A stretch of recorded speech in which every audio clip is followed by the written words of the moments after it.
Welcome back to the cabin. It's a little bit chilly in here right now.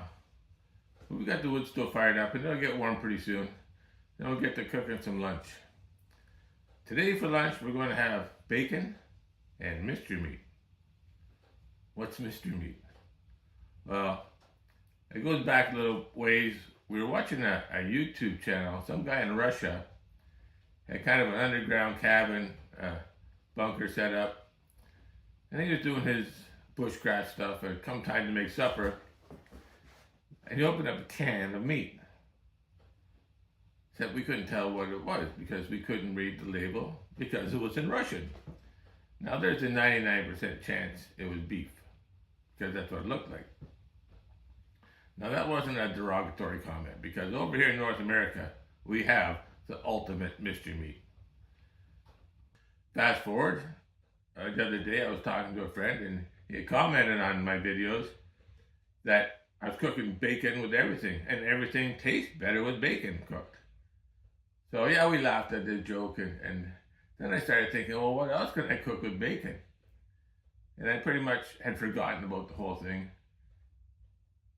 But when we were walking down the aisle in a grocery store, this can of mystery meat jumped out at me and said, "This is what you need to cook with bacon."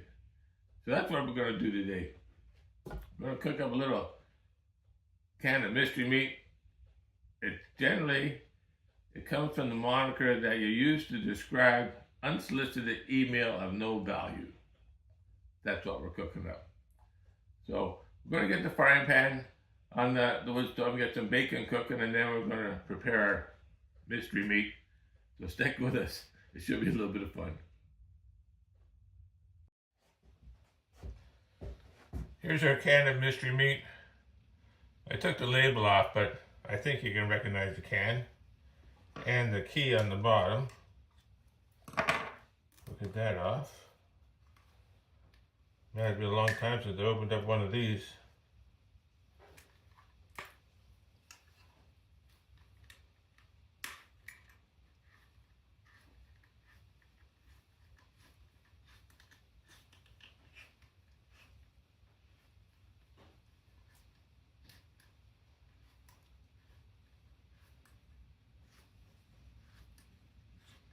Hasn't changed a whole lot.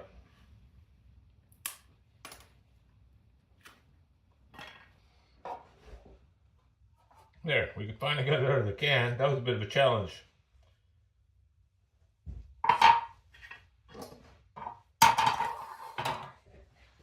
Now I think if you're going to make a sandwich out of it, you cook it this way, but I think it'll cook up better in the skillet if we cut it this way.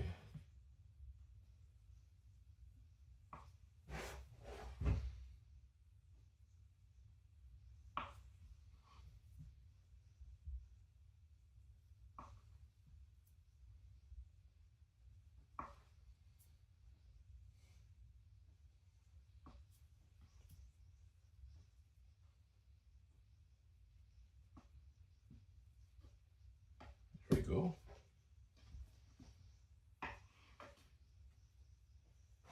A little taste. Yeah. That part hasn't changed at all. Tastes the same as ever.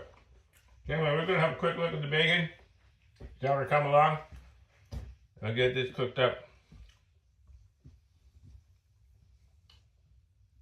Now this isn't serious. This is just a little bit of fun we're having today. Anyway, let's have a look at that bacon.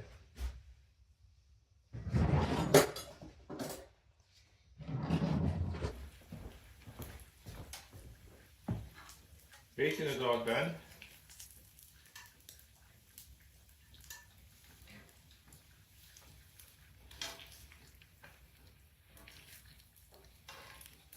Ooh, that pan is good and hot.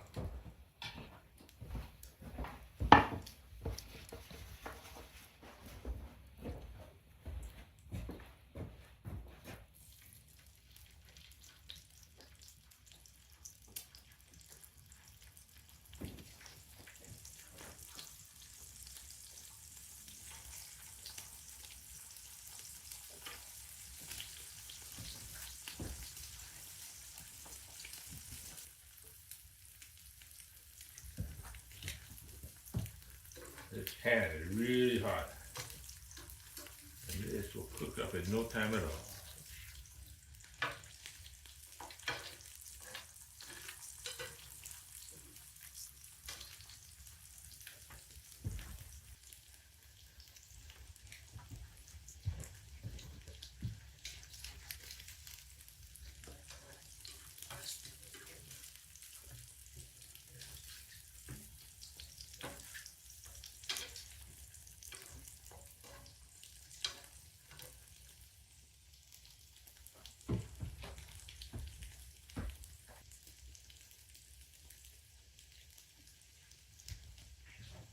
Well, that's about it.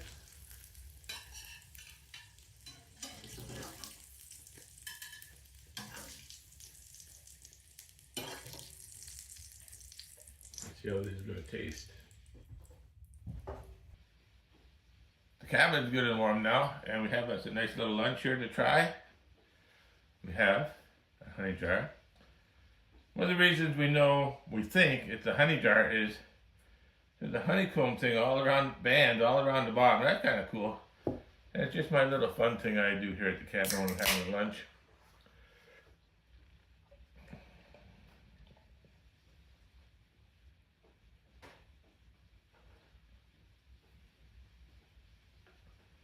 There we go.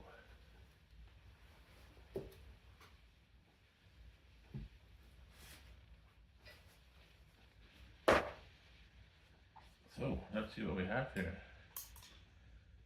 I think this would have really gone well if I had a little bit of mustard or even some ketchup. But we'll try it like it is.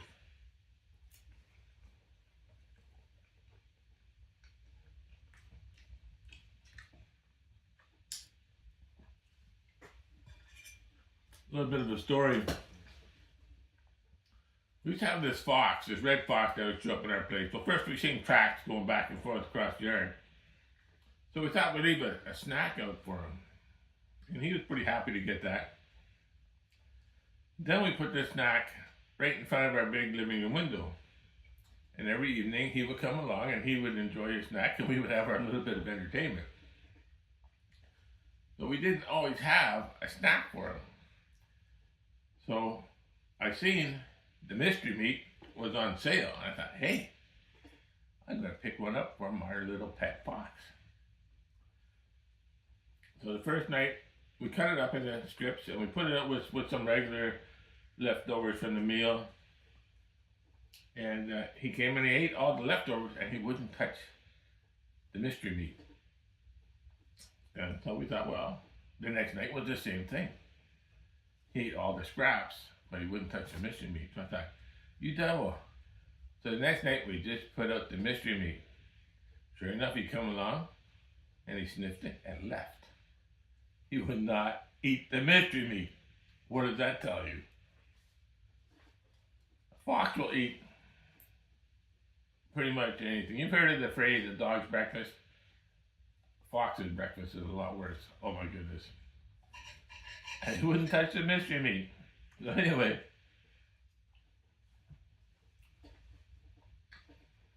that was the last time it was on our grocery list.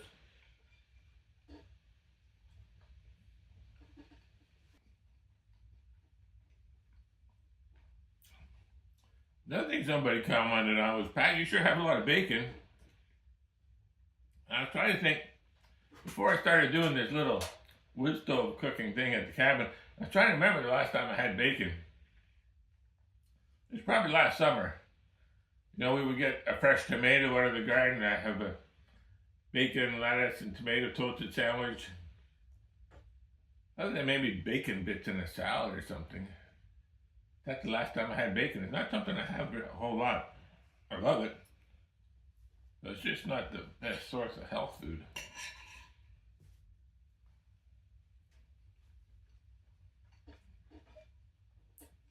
I joke that it's my favorite vegetable, but it's rare that I have it. So when I do, I enjoy it.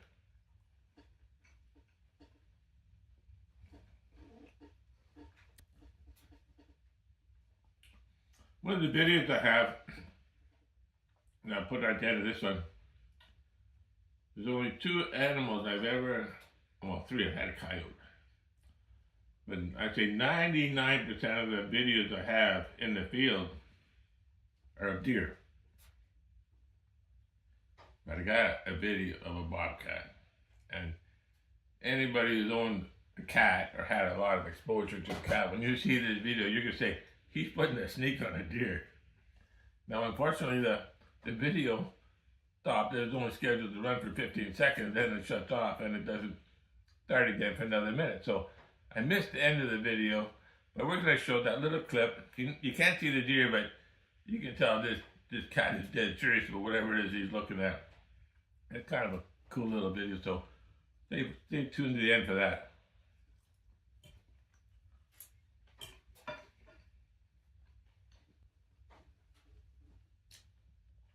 Now maybe you noticed that all of the mystery meat that I sliced up didn't make it to the frying pan.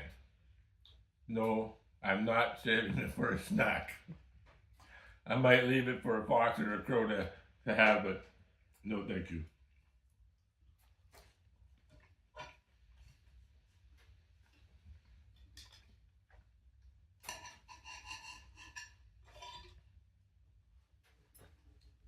With a little bit of mustard or ketchup, this would be a lot better.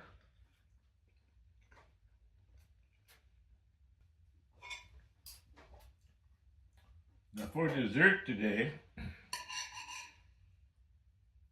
we're just going to have a nice cup of coffee. No bourbon, no scotch. We save that for wild game.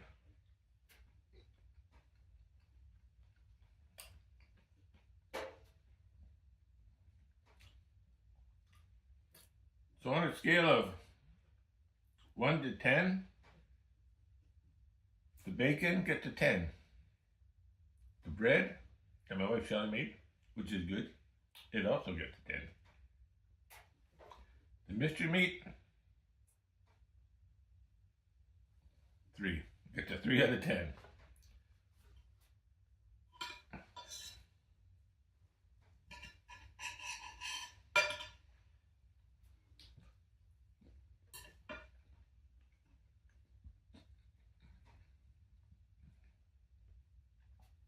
So as I look over, I can see I've got some water boiling on the wood stove now.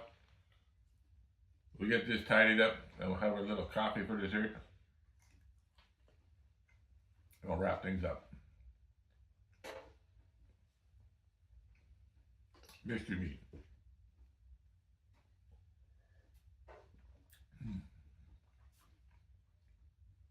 Bacon, 10 out of 10. Beer, also 10 out of 10.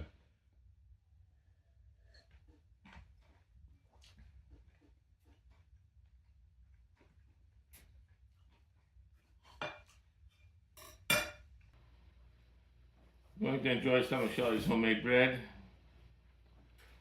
Now I know what you're thinking. You're thinking, gee Pat, too bad you didn't have some jam to go with that bread. It'll be awful good. Because that's what I'm thinking. But it's fine the way it is, and we'll enjoy it.